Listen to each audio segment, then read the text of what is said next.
Muito bem. Aí está, né? Eu não sei quantos de vocês conhecem a tradução, né, dessa canção aí, mas eu vou, durante a resposta, né, eu vou passar para vocês aí algumas partes dela que é o que nós vamos utilizar aí, tá? Antes, porém, eu vou pedir para a Suomini contextualizar as questões que a gente tem. Tá, vamos pôr, como você passou para mim aqui nessa ordem mesmo, tá bom? Então você faz a leitura da pergunta. Hoje também tem, né, como fala, a prorrogação, né? Porque do sorteio, né? A semana passada, assim, o pessoal que recebeu, né, os presentes querem também compartilhar o presente, né, que receberam, e aí vamos ter um novo sorteio para aqueles que se interessaram, né, em se envolver com esse novo sorteio aí, tá? Dos livros de conhecimento que serão dados para você, tá? Então a Devi já tá lá em cima lá com a bola de cristal lá com os nomezinhos de vocês, tá? Depois a gente vai fazer o sorteio aí para ver quem que vai receber esses presentes aí, tá bom? E então agora a gente vai entrar, né, assim, na live propriamente dita. Eu vou pedir então para a Suomini fazer a contextualização, tá? Ok. Então, semana passada você falou de alguns aspectos da transcendência e o pessoal já tinha feito algumas perguntas e surgiram outras. E a primeira pergunta é da Caromila. A primeira pergunta, na verdade, ela fala sobre uma coisa que você já falou, mas eu vou fazer ela, se você quiser acrescentar alguma coisa. Sim. Então, a pergunta é: assim como nesse mundo, ficamos em um útero por 9 meses ou menos para nascer? Quando estamos prontos para a transcendência, como nascemos na transcendência? Você quer que eu faça todas dela, ou você quer que eu faça ponto por ponto? Vamos por pontos por pontos. Vamos eliminando elas, né? Agora são já 7 horas. Muito bem. Olha só. A metáfora do útero, ela é uma referência que nós utilizamos para entender como é que se dá o processo de ascensão, tá? Nós, o nosso primeiro corpo é o corpo de um espermatozoide, é o corpo de um girino. É um girinozinho. Tem uma cápsulazinha com um rabinho, que na verdade é uma hélice de propulsão. Essa hélice de propulsão, assim como a cápsula, é descartável.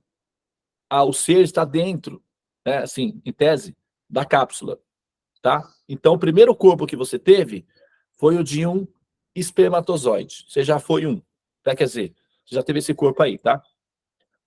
Esse corpo é descartável. Todos os corpos de carbono são descartáveis. Eles são úteis num determinado período e depois eles são descartáveis. É assim que funciona, tá? Alguns duram mais, outros menos, mas em geral todos eles são descartáveis. Inicialmente, o nosso corpo primordial, o nosso corpo ancestral, né? A própria teoria da seleção natural identifica que originalmente nossos corpos, as primeiras formas de vida vieram da água, tá correto? Não tá errado, não. Começa tudo na água. O espermatozoide, ele está, na verdade, num lago. É um lago de nutrientes. O sêmen é proteína, são nutrientes, tá? Inclusive, tem alguns tratamentos de medicina que se utilizam de sêmen para essas funções, porque é proteína concentrada e alimenta as células de uma maneira bastante produtiva. Então, é utilizado para alguns tratamentos, por exemplo, de tratamento de pele, por exemplo, de cirurgias plásticas com queimados. Já vi um documentário que se utiliza, né, de bancos de sêmen estéreis, acho que eles pegam os estéreis, eu não sei como é que é o esquema lá, E aí utiliza para tratamentos de recuperação de pele. É muito interessante o processo. Mas são nutrientes, tá?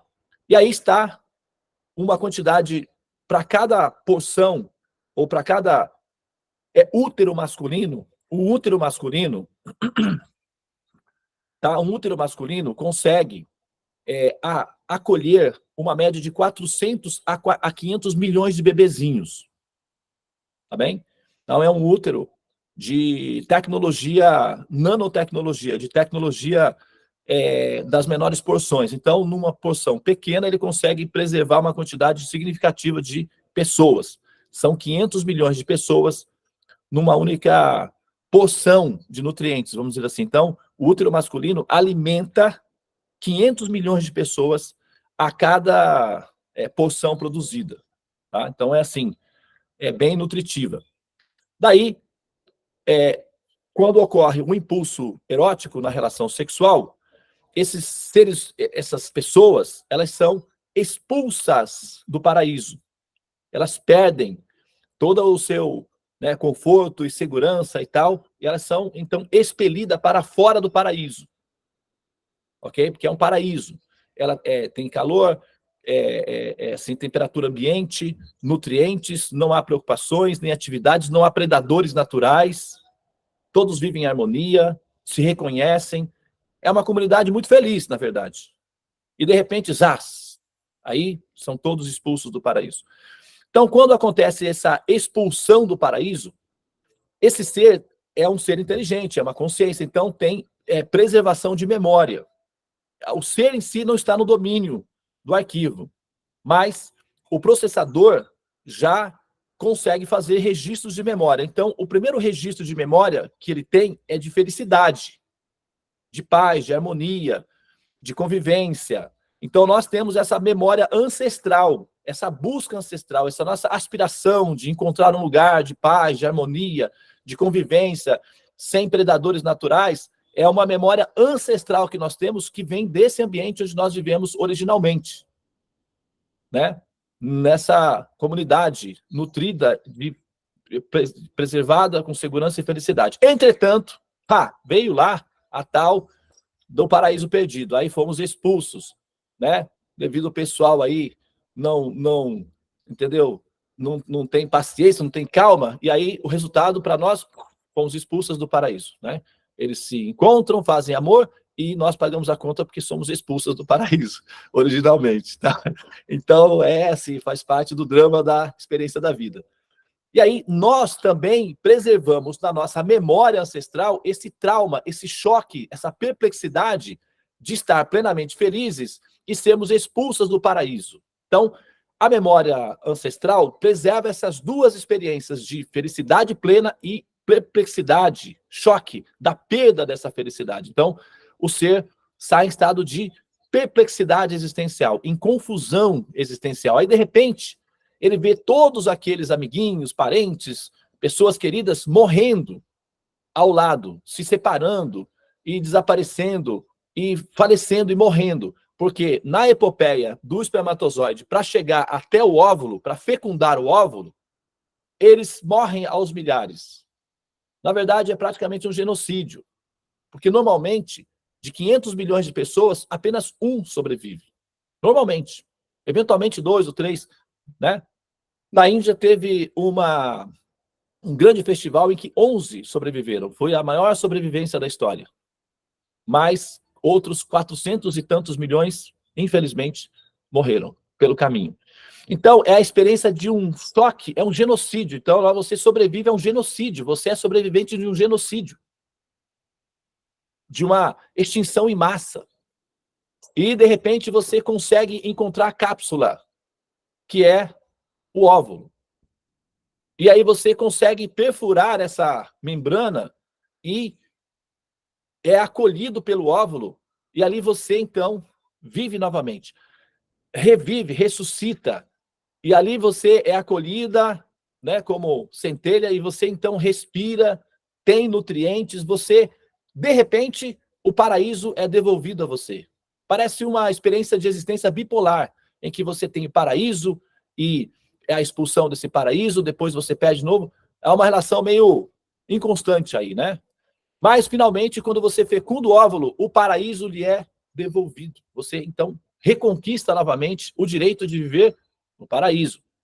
Aqueles que, né, tiveram uma infância normal, como eu tive, conhece, e a maioria das pessoas tem essa infância normal.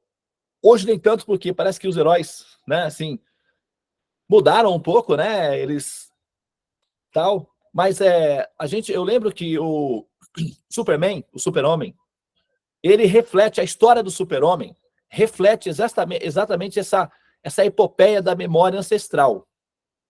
Olha a história do Super-Homem. Eles vivem num planeta totalmente tecnológico, evoluído, todos são felizes e tal, e de repente acontece um problema químico no interior do planeta, questões ambientais, e o interior do planeta esfria e vai acontecer uma explosão, o planeta vai se dilacerar, então as pessoas têm que fugir do planeta. Então, eles colocam os seus filhotinhos, né, os seus filhos, né, para salvar aqueles, dentro de cápsulas espaciais e expelem essas cápsulas para fora do planeta, que então explode e enfim, né, entra em extinção. Então, essas cápsulas saem pelo espaço sideral e se perdem por lá. Só que uma delas chega na Terra. E na Terra, a cápsula se abre e o menino é acolhido por uma família que o cria como filho. Esse é o Superman. A história do Superman é um reflexo dessa memória ancestral de sobrevivência da questão do espermatozoide. Como essa memória está registrada na memória RAM ou na memória de HD, os seres humanos, quando vão fazer as suas artes, as suas produções intelectuais, resgatam essa memória sem saber que estão fazendo isso e refletem elas em histórias mitológicas que dão noção do que acontece conosco nas fases que já estão preservadas em memórias não acessíveis e que são depois devolvidas sob a forma de mitologias, histórias, de ensinamentos, através do intelecto da arte e da criação, seja por música, seja por pintura, seja pela literatura. E das que representam melhor essa condição primitiva é a literatura, que consegue expressar em detalhes essa memória RAM, tá? A música expressa os sentimentos emocionais da busca do retorno ao paraíso, lá na parte da entrada, que é quando o ser está plenamente feliz. Então, se você pegar a história do Superman e uma relação sexual com fecundação, é a mesma coisa. Tá? O mito da cegonha, que é o negócio do nascimento da criança, também reflete uma relação sexual. Eu já expliquei isso algumas vezes.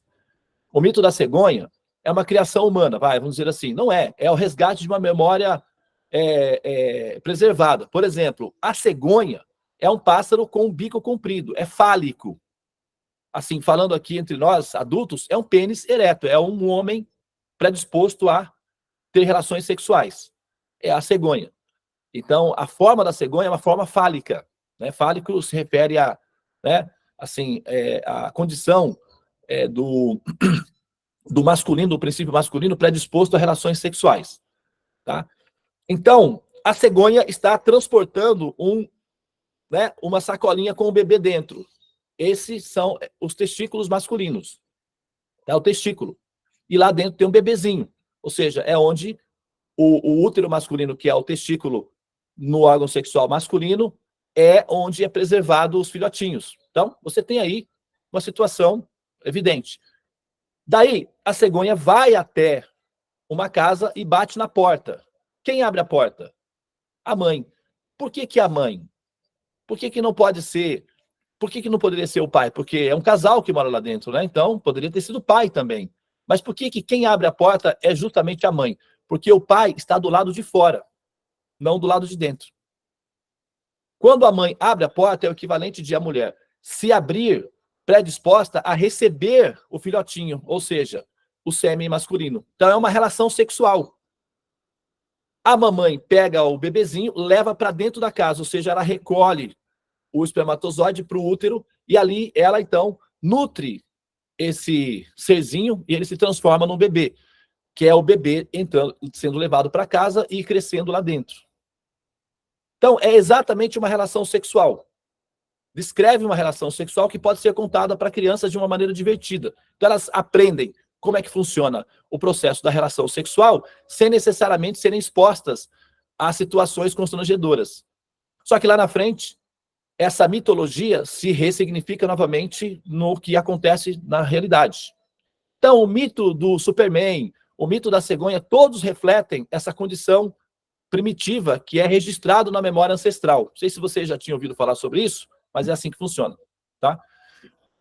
Agora, o bebê está lá no útero e tá uma felicidade, né? De volta, ele então, naquele oceano de felicidade, o ser em trauma, sobrevivente de um genocídio, esquece, né, do sofrimento, esquece da dor e supera o trauma. Tem uma música, né, que fala assim: animal ferido, domesticado, esquece o risco. Assim somos nós, né? A mulher, quando está dando a luz num parto natural, pensa: eu nunca mais quero ter filho. É muito doloroso. Assim que passa, ela vê o bebezinho sorrindo, eu poderia ter milhões. Ela esquece da dor. A felicidade do êxtase, do amor, supera infinitamente a dor. Tá? Isso é um dado, é um dado, é simplesmente um dado. O amor supera a dor, é um dado. Tá? Quem está amando esquece tudo que sofreu. Ok? É assim que funciona. Então a mamãe esquece da dor e fica querendo mais filhinhos. E, eventualmente, isso acontece. Bom, agora, só que a mamãe está ali falando com o bebê: meu querido, você chegou. Nós vamos ficar juntos para sempre, o nosso amor é eterno. Você vai ficar comigo em todos os momentos, eu nunca vou abandonar você, você vai ficar sempre comigo, eu te amo muito e você é muito querido, então estamos todos felizes com a sua presença. Aí o papai vem, faz carinho na barriguinha e fala: concordo com tudo que a mamãe disse, e assina embaixo.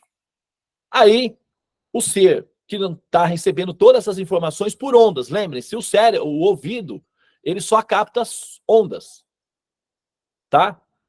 A gente não ouve pelos ouvidos. Os ouvidos é uma parabólica que capta as ondas. As ondas são lançadas para o sistema neurológico sob a forma de impulsos elétricos e é interpretado na memória RAM. Então, o bebê faz o registro dessa informação, mesmo que ele não ouça. O cérebro é que vai ouvir. Então, ele vai pegar as ondas. Mas tem o útero, tem a parede, tem a pele que impede. Não é assim. As ondas atravessam essa parede e chegam até o bebê. O sistema neurológico vai registrar essa informação e, como ele é um ser em estado de recuperação, está vulnerável, então ele acredita que foi realmente salvo e que agora sim, finalmente, ele vai ser feliz para sempre, eternamente. Passa 8, 9 meses, a mamãe está cansada, está enjoada, já está traumatizada, com dor e tal, e ela vai falando assim para o bebê: filhinho, a mamãe não vê a hora de você nascer. O que ela está querendo dizer? Filhinho, sai logo, por favor, a mamãe não aguenta mais, está muito cansativo. Então, o cérebro do bebê começa a entender uma contradição na relação. Espera aí, falou que era eterno, e agora já está falando de romper a relação? O que está acontecendo aí? Eita, nós. Olha lá, já vai começar de novo a coisa. Bem que dá quando a misericórdia é muita, o santo desconfia. Eu já sabia.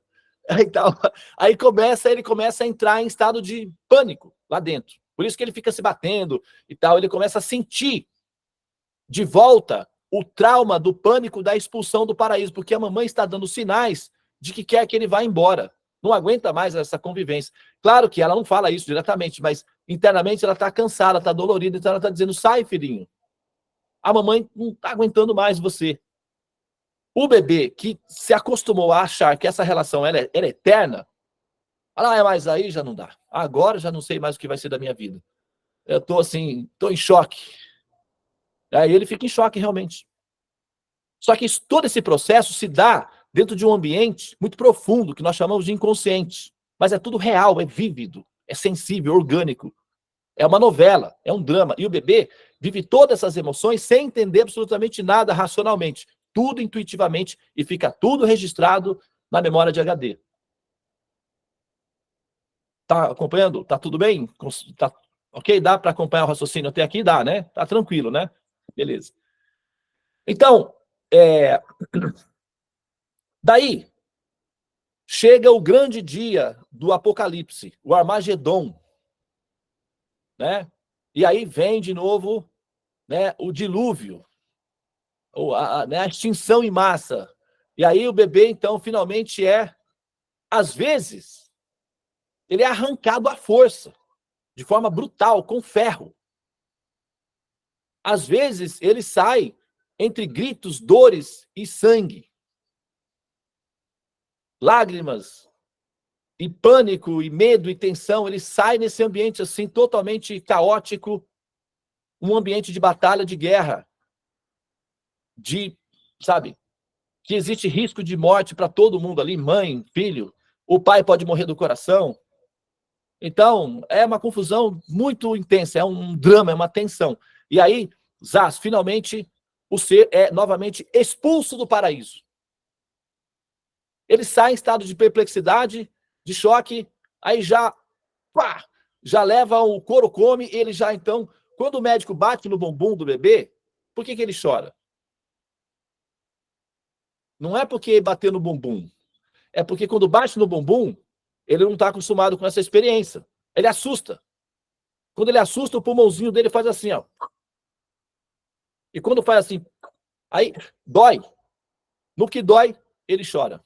Então, a primeira experiência da convivência com humanos fora do útero é de dor. E ele acabou de perder o paraíso. Então, ele chora. E enquanto ele chora, todos ao redor riem e festejam. Ele entende que está entre inimigos, que estão festejando a derrota e o sofrimento dele. A memória dele, ele entende tudo, ele faz esse registro. Eu estou dolorido, estou sofrendo, em meio a uma poça de sangue, todo ensanguentado, sem o calorzinho gostoso lá de dentro, sem a minha paz, e tem um monte de pessoas estranhas rindo do meu sofrimento e festejando a minha derrota. Certamente, eles são meus inimigos. Cuidado, viu? Com os seus inimigos. Prepare-se. Você está entre inimigos. Bom, então aí fica aí, né? Os bichinhos lá dentro lá já tá tudo em andamento. Traumas, genocídios, expulsão em massa e tal. E agora, entre inimigos. Muito bem. Na psicologia, é assim. Se a família for bem estruturada, os pais forem amorosos e tiver uma condição financeira favorável, o bebê supera esse trauma inicial do nascimento em 2 anos. O luto é de 2 anos. Normalmente, aproximadamente 2 anos. E aí, ele vai crescendo e tal.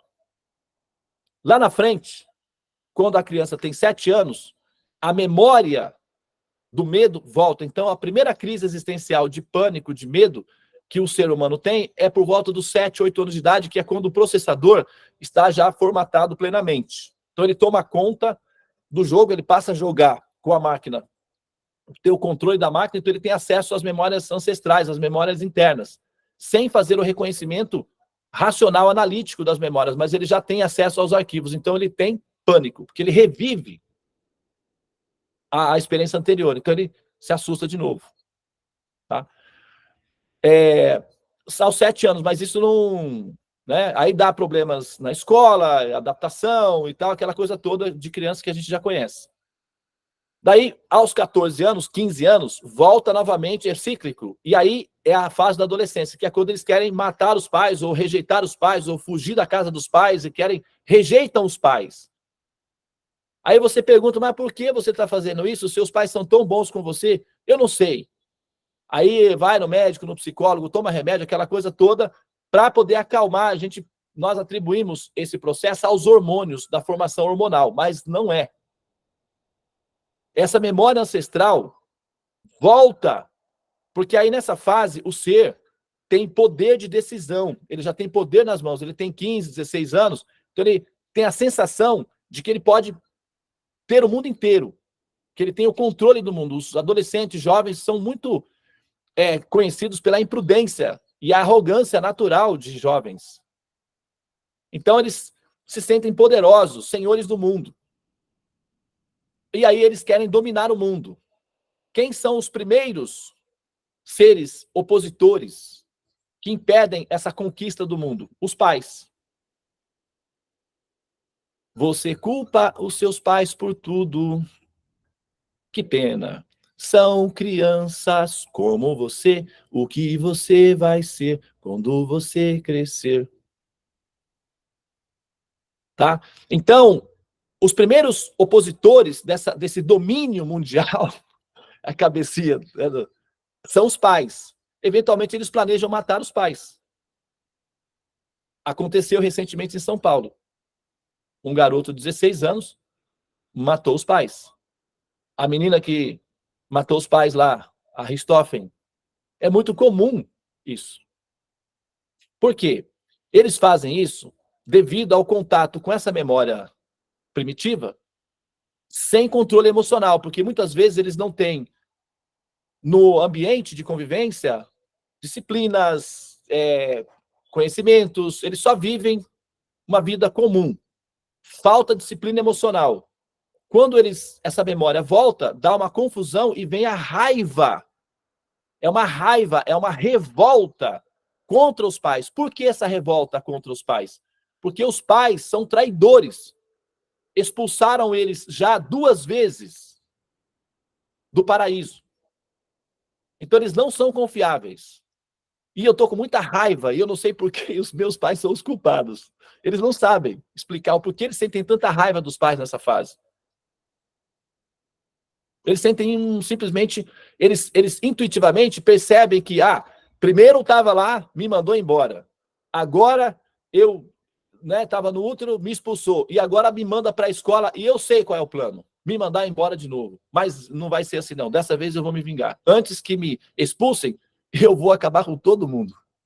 E isso acontece no interno do ser sem que ele perceba. Se há amor nas relações, esse amor supera essa revolta, essa ira, e aí as coisas vão se acalmando aos poucos, vão se diluindo.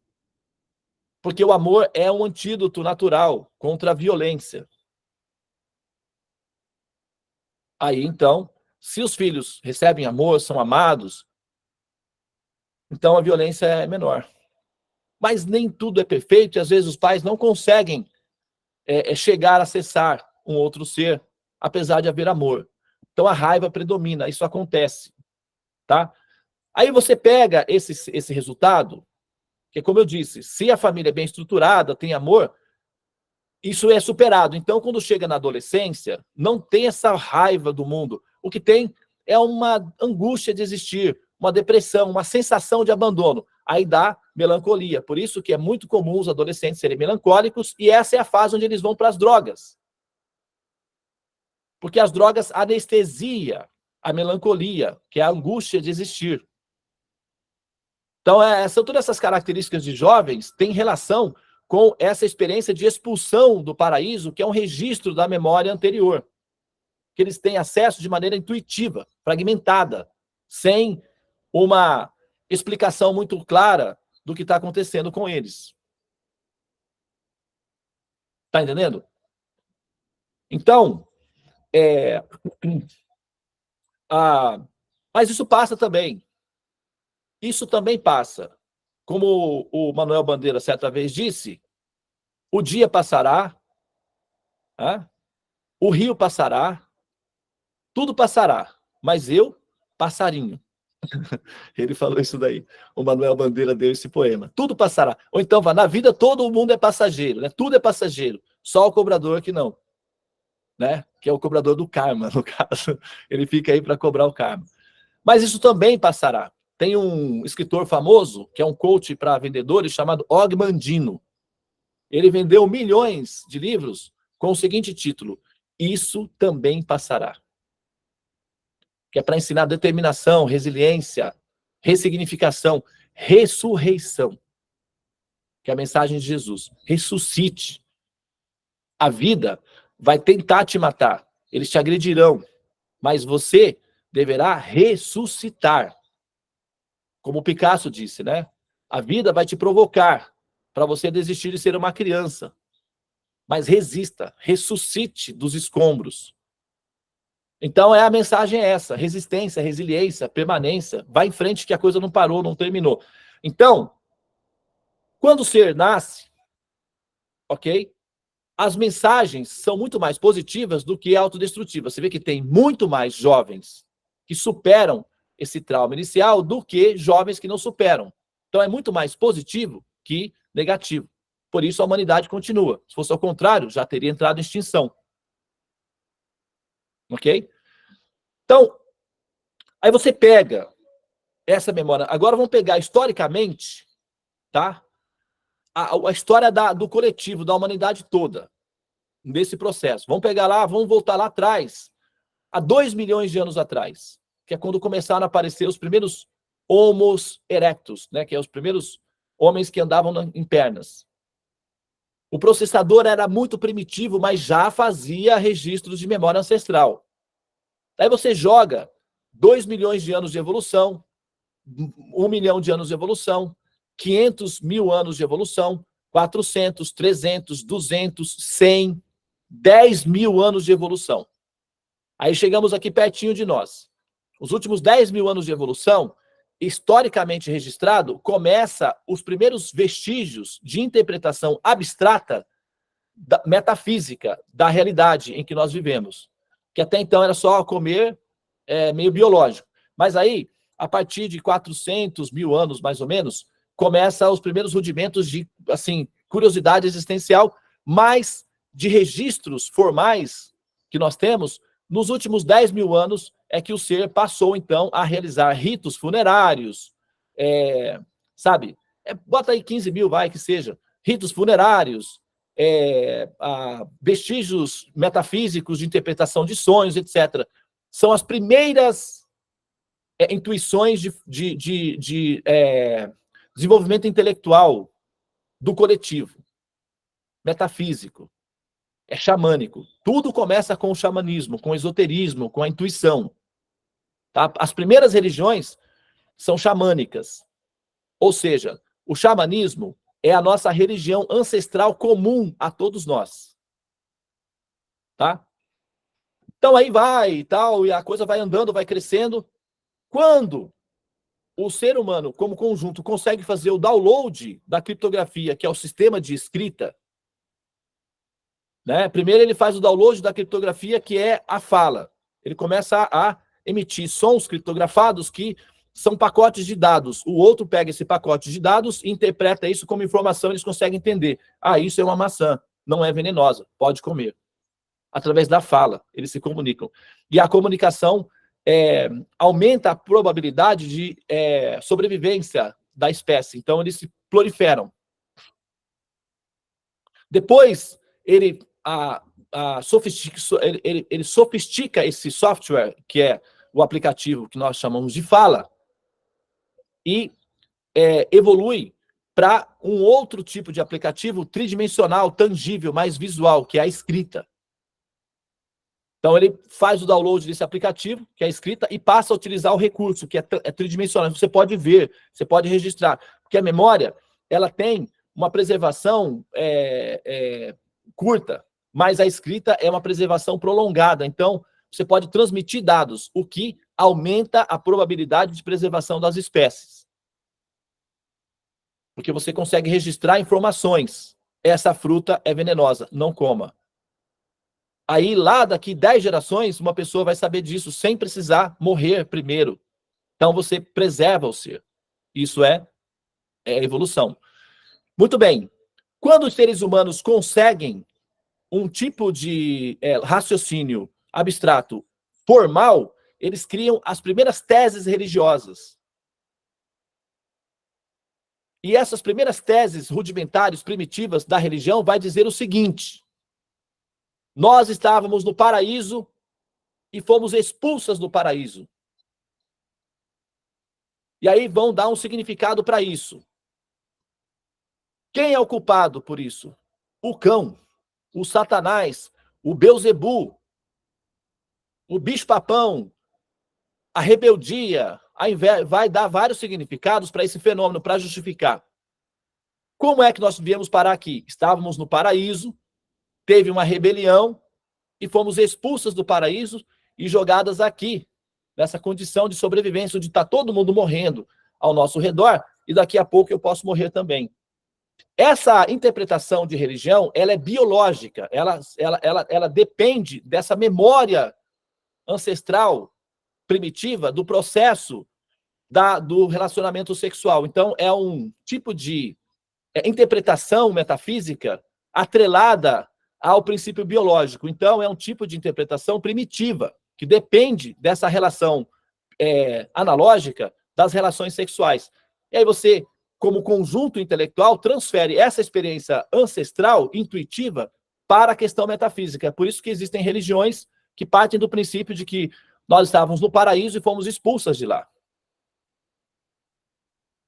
Daí, para explicar isso daí, vai ter que dizer que a alma é invejosa, né? Fez pacto com o cão, aderiu ao cão, porque, segundo a mitologia, o Satanás foi lá e convenceu algumas pessoas de aderirem ao projeto dele e todo mundo caiu junto, que era um golpe de Estado.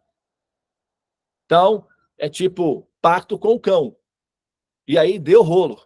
Então, fica atento quando você for fazer esses pactos aí que dá problema. Mas isso é, assim, como eu disse, tá? É primitivo. É verdadeiro? É. Porque reflete uma realidade. Mas é absoluto? Não, porque reflete uma realidade biológica e não metafísica. É uma tentativa do ser de compreender. E tudo começa com o biológico, é claro. Tá? Então, o ser, né? Aí você vai ter, né, por exemplo, as interpretações intelectuais mais sofisticadas são chamados gyanas, ou os gyanis. Eles vão partir do seguinte princípio: você estava na luz, o sêmen é uma sopinha cósmica iluminada, inclusive ela brilha, interessante.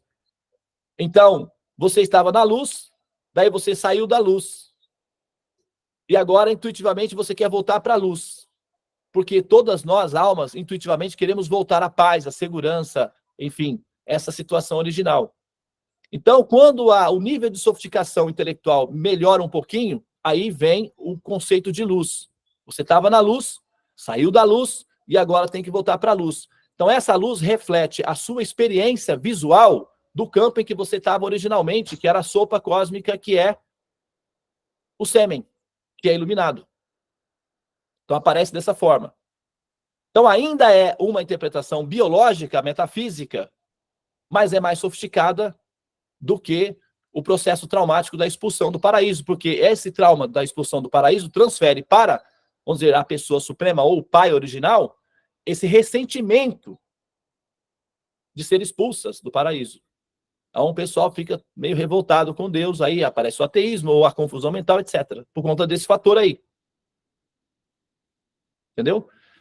Bom, agora voltando aqui ao ponto da questão da metáfora do útero, o ser sai, ele passa, o primeiro útero é o masculino, é metafórico, tá? Porque se algum médico na semântica médica pode me desautorizar, então entenda que isso é metafórico, mas poderia ser, sabe, na nomenclatura, porque procede. O primeiro útero é o masculino, depois o segundo útero é o feminino. E, finalmente, esse ser é expulso do útero novamente. São duas expulsões. Está 2-0 contra, já. E o jogo está tendendo a que vai levar mais um. Vai ficar 3-0. É tipo França destruindo o Brasil no final da Copa da França. É um fracasso e uma decepção total. Então, está 2-0 para o time. E o time está jogando mal com o risco de levar mais um. Então, um desânimo é coletivo. Vocês já viram torcedores de futebol que o time está levando 2 e eles estão assim, com aquelas carinhas de decepção? É assim que dá na nossa existência. porque já levamos 2 expulsões e tudo indica que a próxima já está em andamento. Então, como é que você se sente numa situação assim? Meio um pouquinho triste. Aí dá depressão. E dá medo, porque a memória da expulsão é traumatizante, então dá medo, então dá depressão misturado com medo. Essa depressão misturada com medo, quando eclode, aparece sob a forma de desrealização, despersonalização, síndrome de pânico, suicídio. E isso são todos fatores biológicos. Conhecimento resolve, mas aí, para achar esse conhecimento, é complicado porque a predominância é o conhecimento biológico, primitivo, básico. Então, dá efeitos colaterais. É preciso de conhecimento técnico profissional para resolver essa equação. Essa é a função do conhecimento védico, que é o que a gente está tentando transmitir para resolver esse problema existencial aí. Tá? Então, quando o ser cai no terceiro útero, é o útero da mãe natureza. Aí você olha assim, tem a Terra, tem os planetas e tal. Nossa, tem muito espaço. É um útero. Cada vez que você sai de um útero e vai para o outro, a dimensão aumenta. A variedade também. Então você sai do útero masculino, é micro. Você vai para o útero feminino, a mãe, é maior. Só que depois ele fica pequeno, mas no início ele é imenso. Daí você cai no útero, terceiro útero, que é a natureza.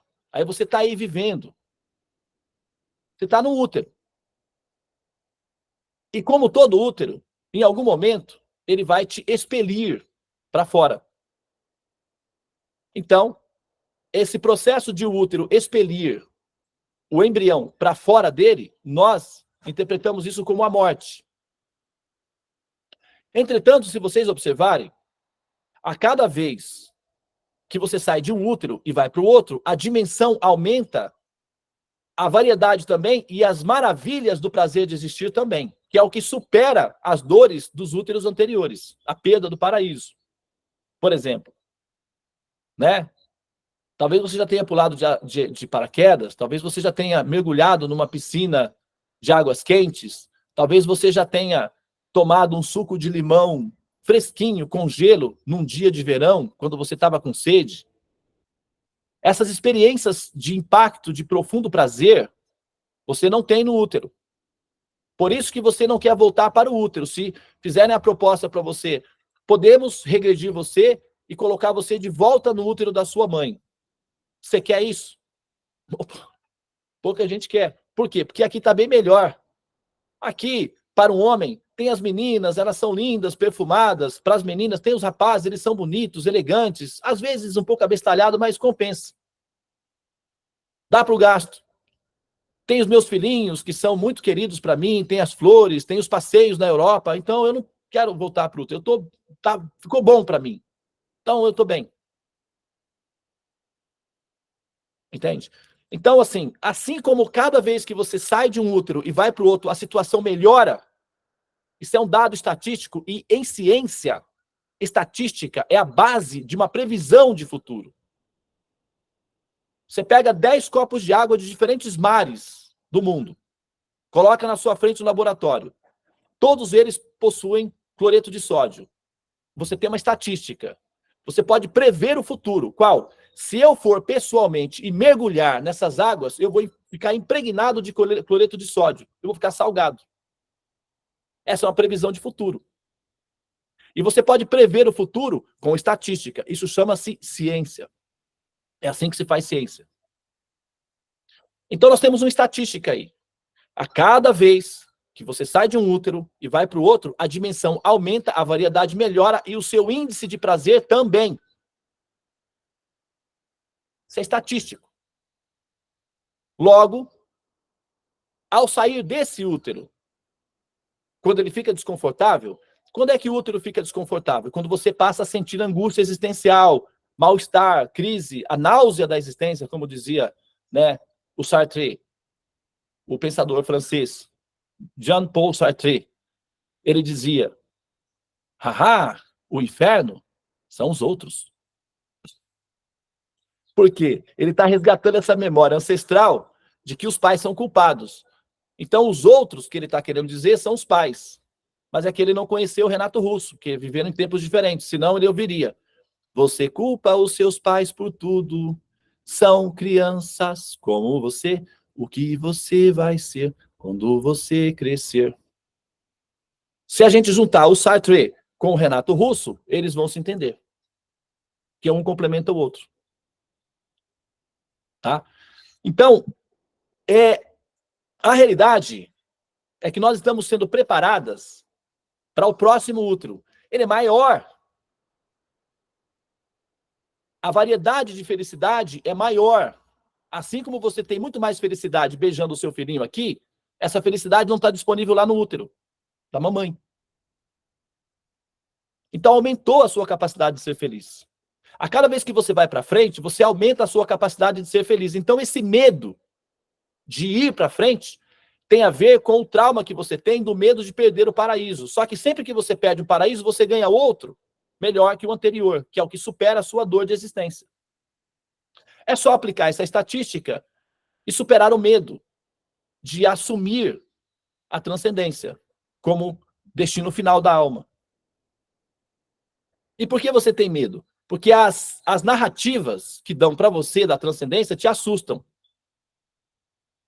Algumas dizem que você vai virar um trabalhador eterno do bem, você vai ficar fazendo serviços voluntários eternamente. Aí você pensa, poxa, o gostoso mesmo é passear, ver os amigos, com família, fazer amor. E, de repente, eu vou entrar para um programa de serviços voluntários eternos. Isso te assusta. Você até pode fazer serviços voluntários, eventualmente, como prazer de viver, mas não como regra de existência. Aí você fica assim, reticente, fala, eu não vou entrar nessa não. Eu vou fazer de conta que vou, só para apaziguar o pessoal da direção. Mas eu vou dar um jeitinho de burlar esse sistema aí, porque eu sou... Deus é brasileiro, velho. Eu sou esperto, eu não vou entrar nessa não. Eu vou devagar, ando devagar, porque já tive pressa. Eu sei, eu vou colar no Almir Sater aí, vou pro Pantanal. É melhor do que ir pro, sei lá para onde aí, que o pessoal vai me... Entendeu? Colocar uma coleira voluntária eterna em mim, tô ferrado, velho. Eu vou cair fora dessa história. Internamente, o pessoal fica assim nessa daí, mas externamente ele fala: não, vamos. Aí quando chega lá, diz: não, vai você primeiro, as damas primeiro. E assim a gente vive essa fissura, esse cinismo, né? Assim, teológico, velado. E a vida continua, né? Cheia de confusão, mas continua.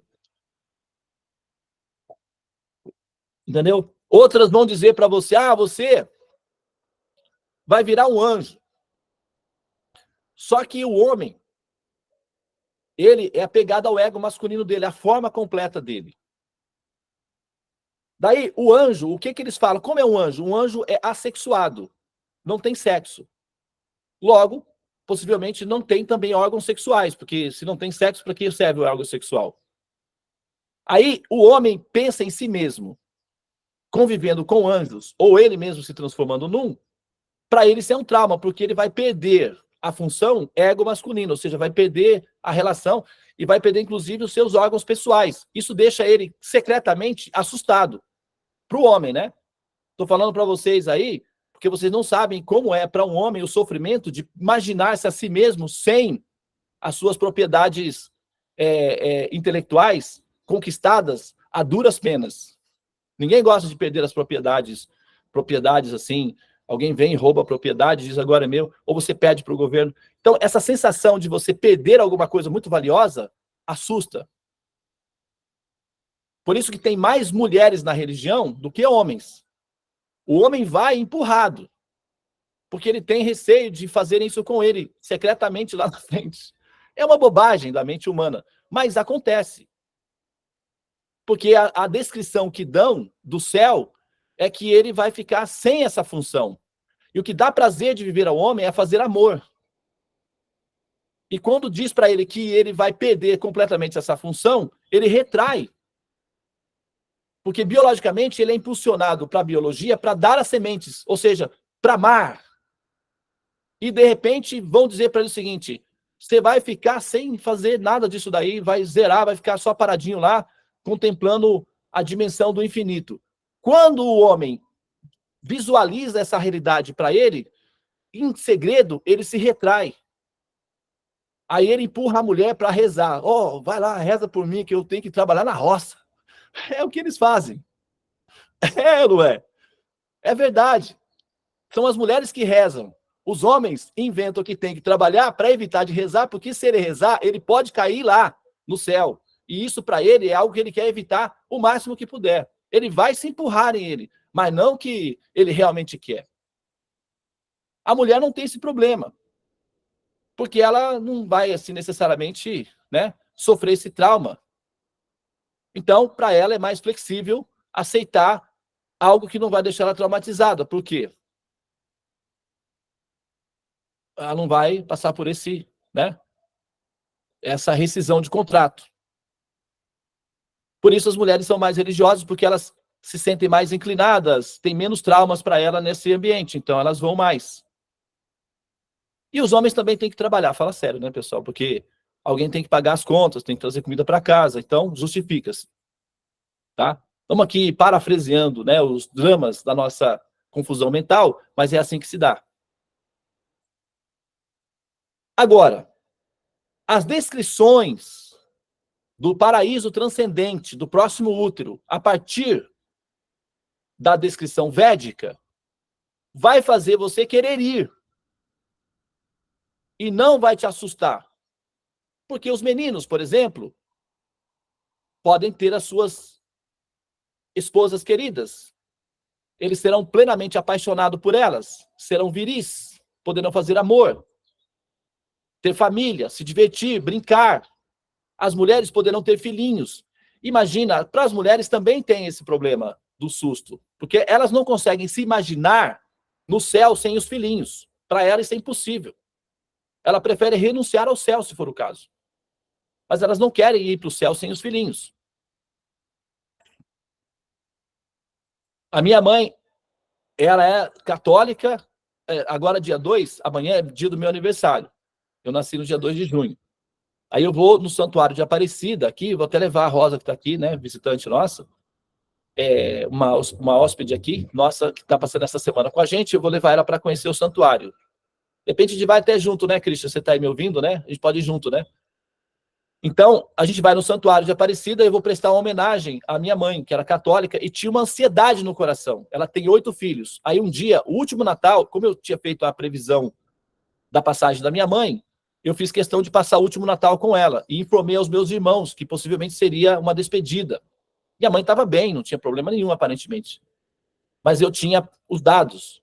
Então eu fui passar o Natal com ela e eu perguntei para minha mãe assim, mãe, escuta, a senhora está feliz, realizada, plenamente feliz? Ela disse, sim, meu filho, estou plenamente feliz. Vivi, trabalhei, cometi alguns erros, mas me recuperei, me sinto, né, rejuvenescida. Meus filhos são todos trabalhadores, não tem nenhum vagabundo. E realmente, meus irmãos são todos trabalhadores. Todos. Meu pai era muito trabalhador e a minha mãe também. Então, todos nós, na nossa família, 8 irmãos, nenhum é acomodado.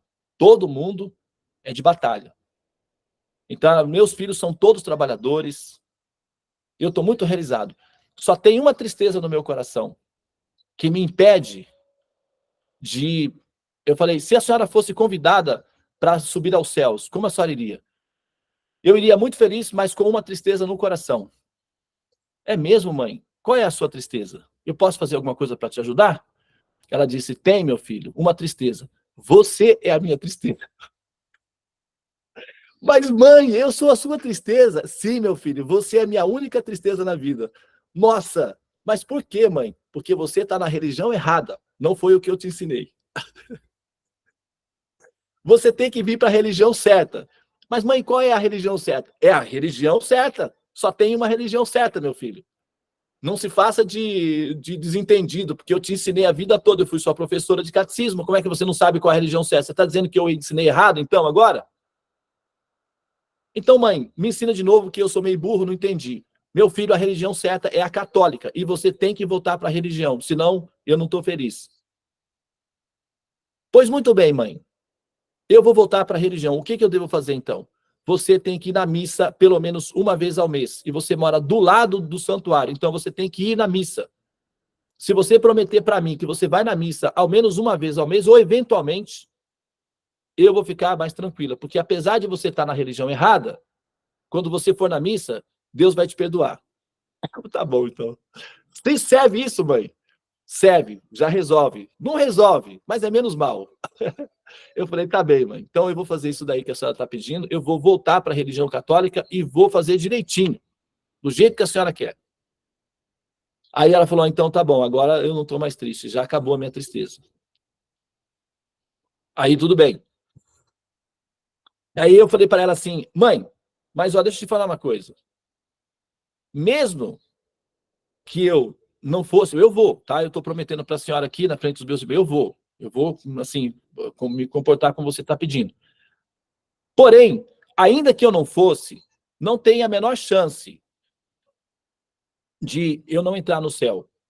Porque, como eu estou no seu coração, então você não vai querer entrar sem mim. Então você vai fazer algum acordo lá com o pessoal para poder me jogar para dentro. Aí ela, não, meu filho, isso é um truque. Lá no céu não tem essas corrupções, não. Cada um tem que dar conta do seu destino. E se você for pro campo, Satanás, eu vou chorar muito, mas eu vou esquecer depois. Olha só.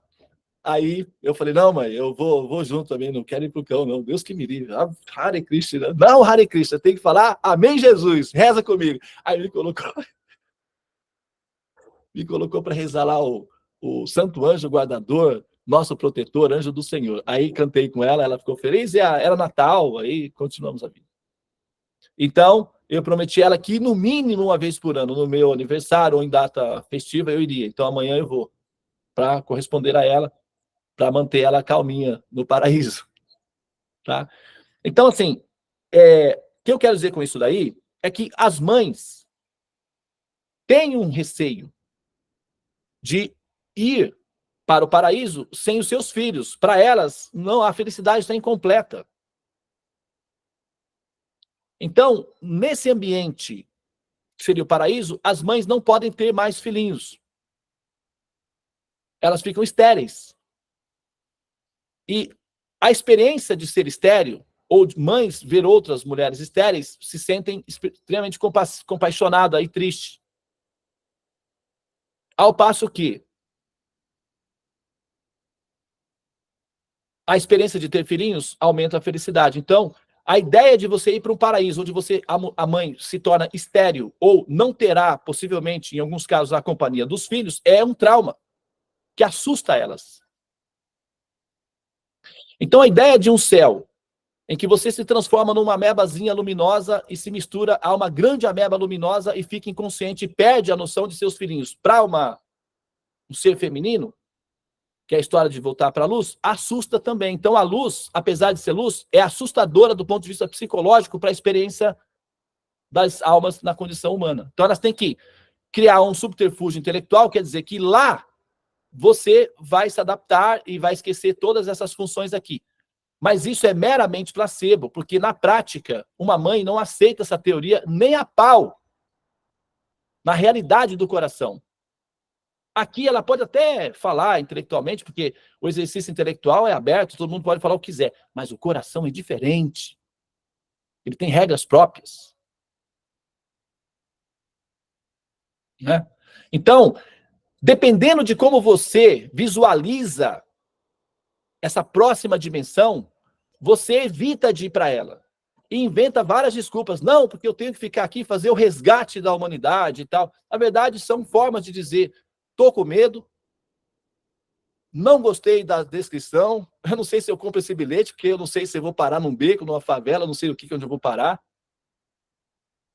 E eu não vou pegar uma carona com um desconhecido, porque eu não sei para onde vai me levar. Então, não, deixa quieto, eu vou esperar o ônibus. Como o ônibus demora muito, dá tempo de eu relaxar. Então, do ponto de vista da experiência de evolução, essa condição, dependendo de como é descrito, dependendo de como é oferecido, dependendo de como você visualiza, como você estará no próximo útero, você evita ou você vai.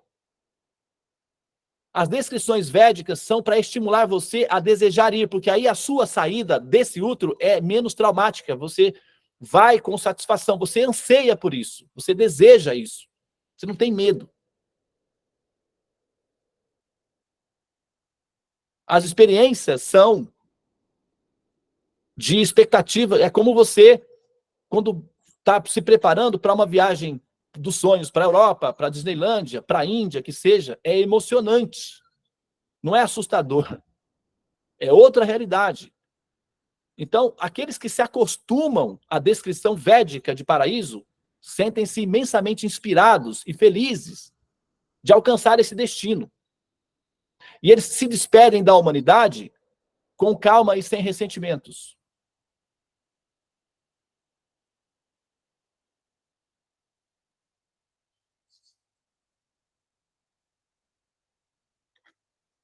Outra coisa, a experiência de sair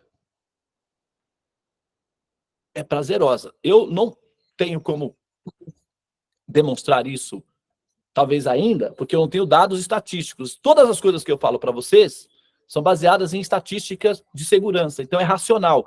O que difere um sistema de seita, que é um exercício intelectual de religião, sem uma definição consistente, o que torna os seus seguidores eventualmente sequelados ou lesados psicologicamente, de um sistema de paradigma que nós podemos realmente chamar de yoga ou religião, que liga, né, a dimensão perfeita, é que num sistema de yoga ou de religião autêntica, você pode explicar tudo racionalmente para pessoas normais entenderem.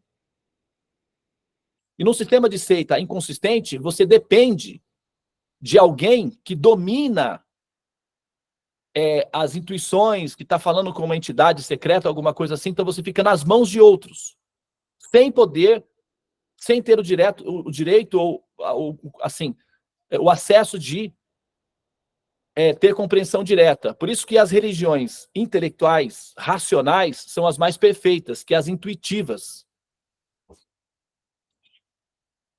Então você tem que ter um sistema racional para explicar o princípio. Isso é a diferença entre religião e seita. Algumas seitas podem ser destrutivas para a experiência psicológica da pessoa. Agora, você tem que sempre buscar informações com base no recurso da inteligência.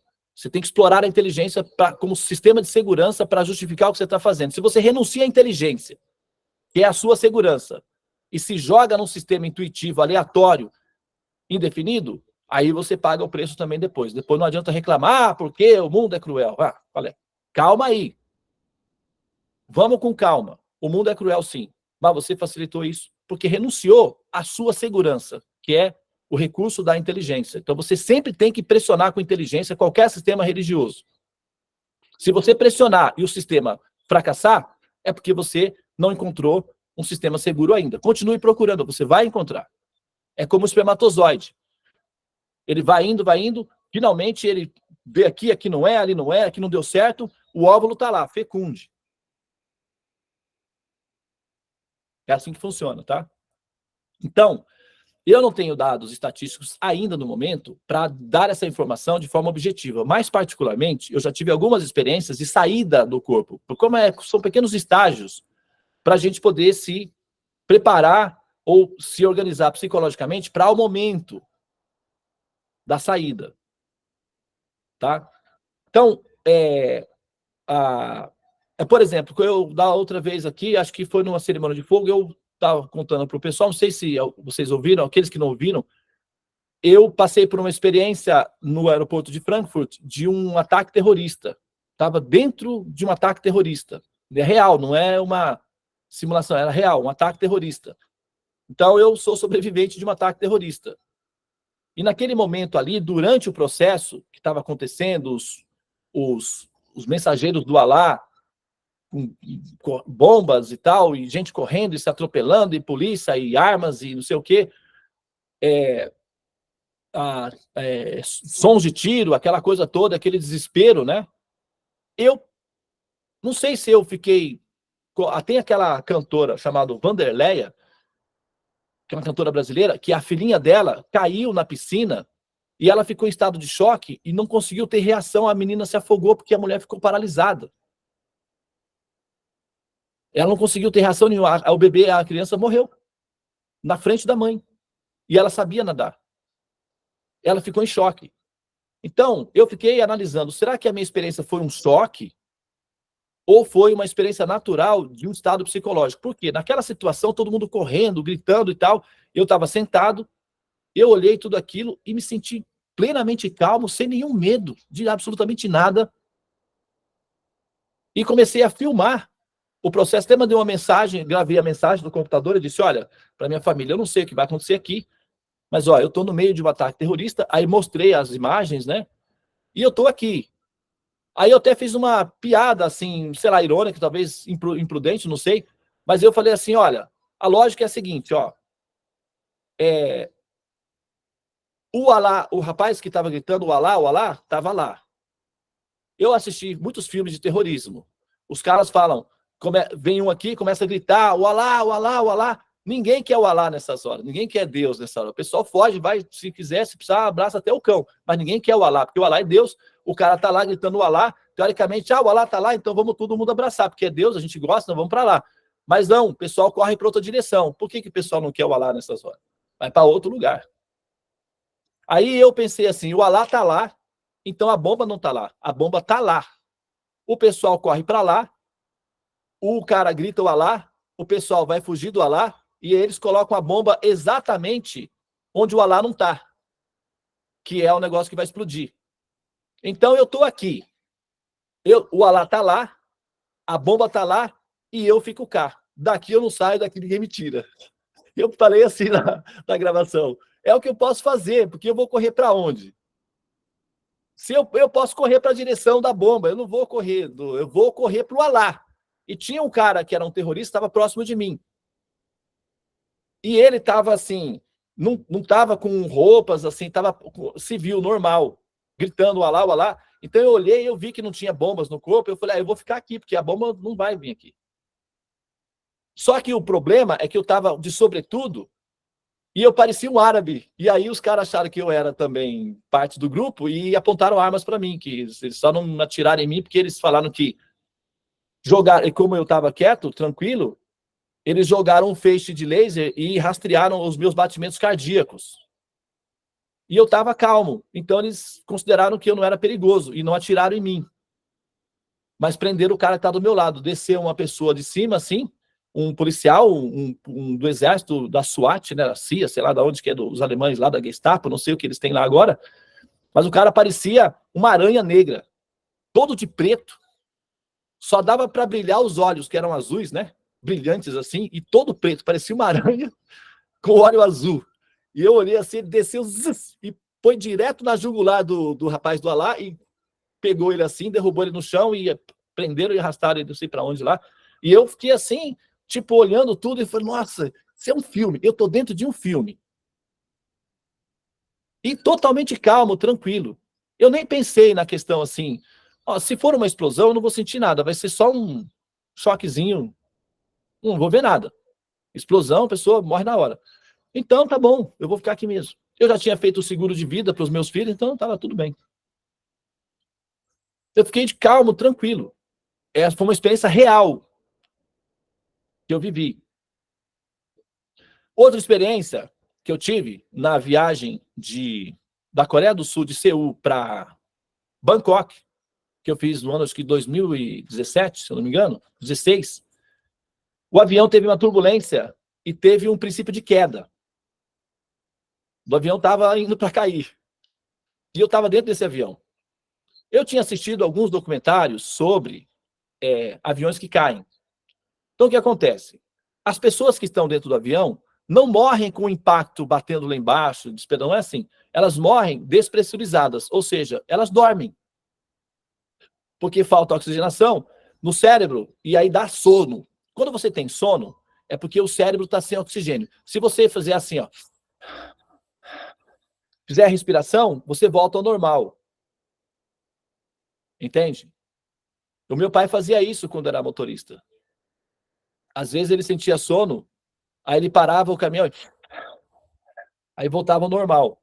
Respiração, você oxigena e joga oxigênio no cérebro, ele pega combustível e vai andando novamente. Então, sono é ausência de oxigênio, abaixa o nível de oxigênio e dá sono. Quando tem a queda do avião, a despressurização baixa o nível de oxigênio. Aí as pessoas simplesmente dormem. Então morre todo mundo dormindo. Ninguém dorme, morre porque o avião caiu, bateu no chão. Morre porque dormiu, desmaiou. Então eu já sabia que era um soninho.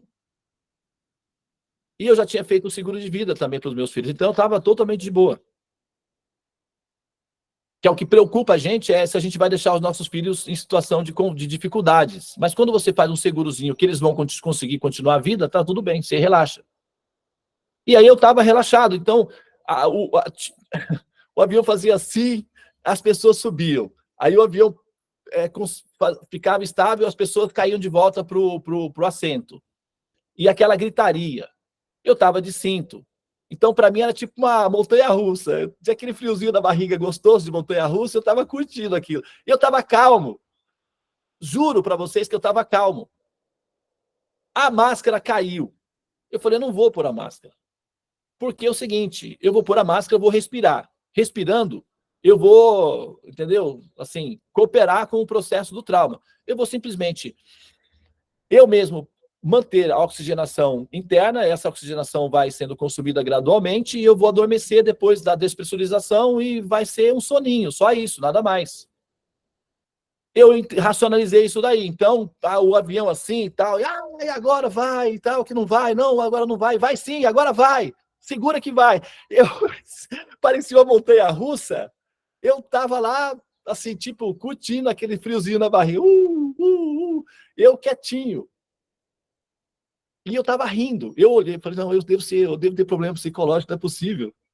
Cara, isso é loucura. Como é que eu tô rindo numa situação dessa? E eu tava rindo, porque eu tava gostando do sistema da montanha-russa. Eu amo montanha-russa. Tem aqui um parque aquático, tem um negócio assim, que tipo, é um tubo que você sobe e você desce na água. É 11 andares. Você sobe lá, é uma cápsula, aí abre a cápsula, você escorrega. Zaz! Eu fui com um grupo de jovens, 16, 18 anos, levei eles lá. Eles morriam de medo da cápsula. Você não entendia, cara. A coisa mais divertida você subir, e os caras ficavam com medo de subir. Vocês são tudo Zé Mané, cara. Vamos curtir. Não, não, me deixa. E aí eles ficavam lá de baixo, olhando eu me divertindo ali, e achavam que eu tinha, sei lá, alguma coisa. Aí, uma vez, eles estavam assim, eu desci, eles ficaram todos olhando ali, rindo, né? Eu falei, olha, gente, ó, isso daqui é para vocês aprenderem a morrer. A morte é assim, é uma descida. E você tem que estar feliz, se divertindo, porque senão você chora e atrapalha mais ainda. É uma experiência, um exercício de morrer. Então sobe e aprendam a morrer. Aí o se benze, ninguém quer. E tá bom, tudo bem, mas a experiência é interessante como didática, como, né? Então, depois eu fico analisando como é que nessas circunstâncias de tensão, a minha reação é uma reação, assim, mais ou menos normal e calma, porque tem conhecimento envolvido. Eu sabia que as pessoas não morriam de explosão, né? Sabe? Eu sabia que o Alá tá lá, a bomba tá lá, eu fico cá. Então, era conhecimento, é o conhecimento que me dava a base, que me acalmava. Não era porque eu sou um ser iógico, autocontrolado. É que o conhecimento é que comanda o sistema neurológico. É o conhecimento que resolve. Então, nós precisamos de conhecimento. E conhecer apropriadamente como é o próximo útero vai fazer com que você perca o medo de entrar para essa dimensão.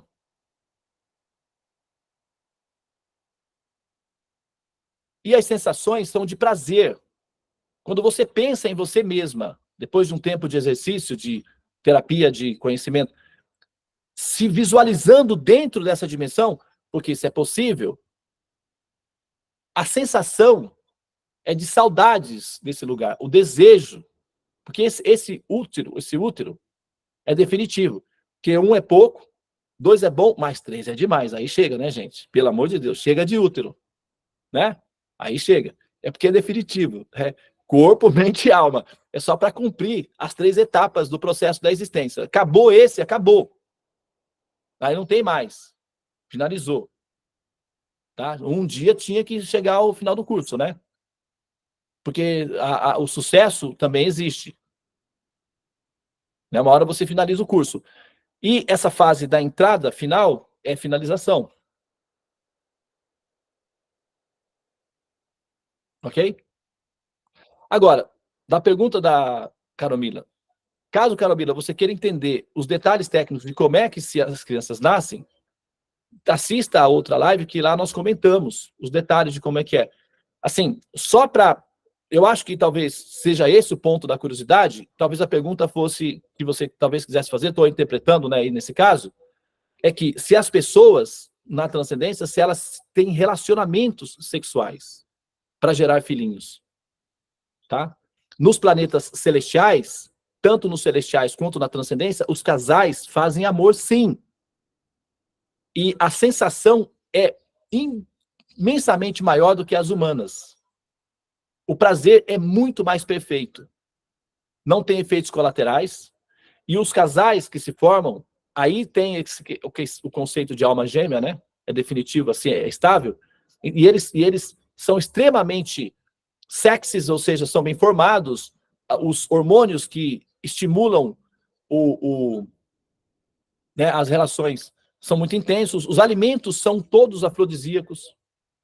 O cheiro, a paisagem, é tudo afrodisíaco. Então, as pessoas estão sempre estimuladas a fazer amor, a viver a experiência do prazer de existir, amando-se e desfrutando dessa felicidade. Fazer amor não é pecado. Pecado é ser avaro. Isso é pecado. Então, se você quer um critério de pecado, olhe para a avareza. Isso sim é pecado. Amar, não. E relacionamento sexual é sagrado. Os homens santos nasceram todos de relação sexual. As mulheres santas nasceram todas de relação sexual. Os relacionamentos de amor é sagrado. Na dimensão celestial e na transcendente, as idiosincrasias, as contradições psicológicas que as pessoas têm, que causam sofrimentos nas relações, não estão presentes. Então, os relacionamentos são de amor pleno. As pessoas se amam imensamente. E nessas condições, fazer amor com a pessoa que você ama imensamente. E lá não tem o problema de se a menina ficar grávida, aborta. Não existe isso.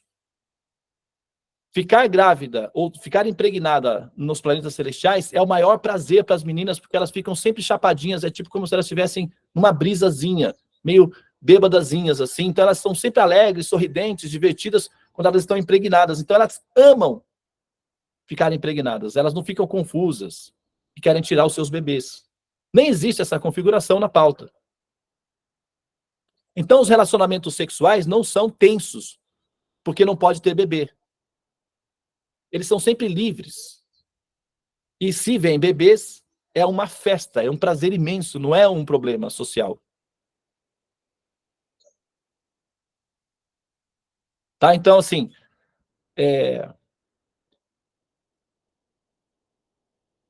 bom, né?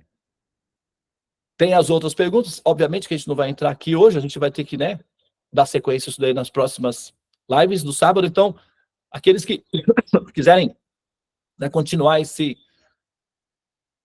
né, acompanhando aí essa descrição, sábado que vem nós continuamos, né, Somini? É isso, né? Sim, tem muitas perguntas ainda. Muito bem. Senhoras e senhores, respirem, apertem os cintos, vamos decolar. Ok? E o destino final não é um trauma, tá? Relaxa, respira. E, né, aproveita esse soninho bom, ok? Vamos lá. Vamos fazer, então, o Mahamantra, né, agora, para a gente concluir, então, o nosso auspicioso sadhana. Na verdade, vamos fazer